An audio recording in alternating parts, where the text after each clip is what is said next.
It is Sunday, July 6th, 2025.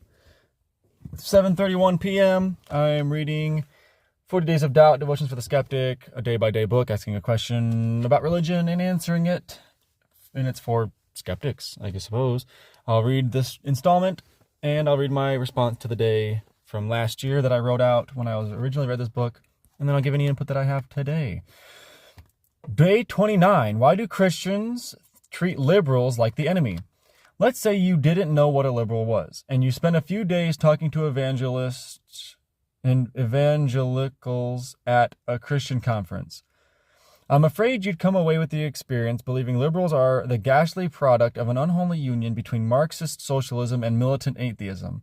In many circles, including 24-hour news networks, liberal has become synonymous with secular and Christian with conservative. Some churches, outspoken Christian leaders, and conservative media personalities have made it clear that the line between Christianity and liberal politics should not and cannot be crossed. What about Jesus? Feed the poor, take care of prisoners, blessed are the peacemakers, Jesus?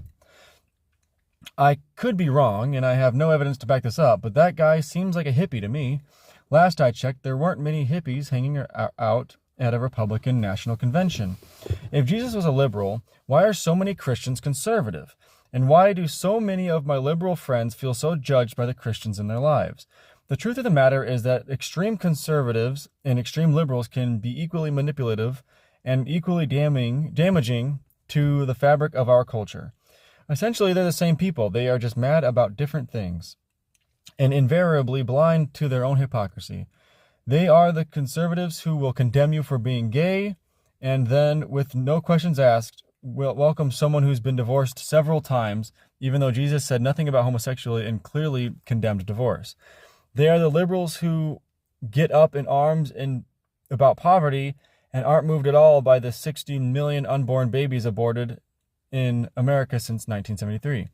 I can explain why most conservative people in the world are religious. People who lean conservative tend to come from religious families. I can't explain why so many Christians treat liberals like the enemy. Although I will say, having lived in both the evangelical and liberal worlds at different points in my life, political marginalization is a two-way street. Some on the left can be just as bitter and hateful towards conservatives as some on the right have been towards liberals. Furthermore, it's debatable whether Jesus can be defined as a liberal by today's standards. He had a lot to say about hell, sin, judgment, sexual ethics, absolute truth, and personal holiness, stuff that tends to make many social progressives squirm. Jesus was equally welcoming and equally critical of those with conservative and liberal worldviews. To those on the right who use their Bibles to judge and condemn, Jesus said, "You hypocrites, you shut the door of the kingdom of heaven in people's faces.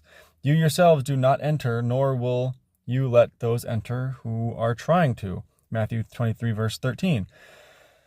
To those on the left who are living as if morality and truth are relative, Jesus said things like, "Go and sin no more," and "Girl, you've been married 5 times and now you're shacking up with bae." John 4, verse 18, and paraphrase. Throughout the Bible, it's tough to pin down God's politics. Sometimes God is all about building walls. See Nehemiah 2, verse 17. And other times he wants walls to come down. See Joshua 6, verse 20. In the New Testament, the first Christians are happy to feed the poor and hungry, hippies, but they also believed the one who is willing to work shall not eat. Wait, what? Oh, the one who is unwilling to work shall not eat, because no strings attached charity can cause idleness and laziness. Thessalonians 3, verse 6 through 10, especially verse 10. It seems to me that God is too big to fit into any political party, and no matter your affiliation, Jesus will always challenge you to love beyond what you once thought was possible. God calls Christians to think with conservative minds by living frugally and using common sense, and to love with liberal hearts by looking out for those who are lost, lonely, or vulnerable. Most important, it seems to me that there's room enough on Jesus' bandwagon for people from all walks of life. So as long as our faith in Jesus drives our politics and not the other way around.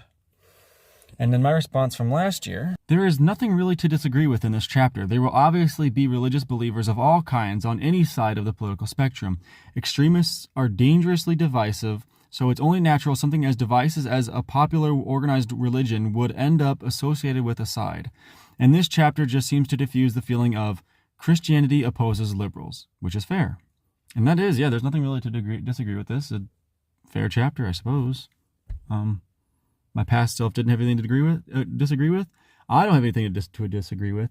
It's just, it is a very divisive, religion in itself is very divisive anyways, and also used to control people. So only natural something as divisive as that would end up on one side of another divisive thing, which is politics.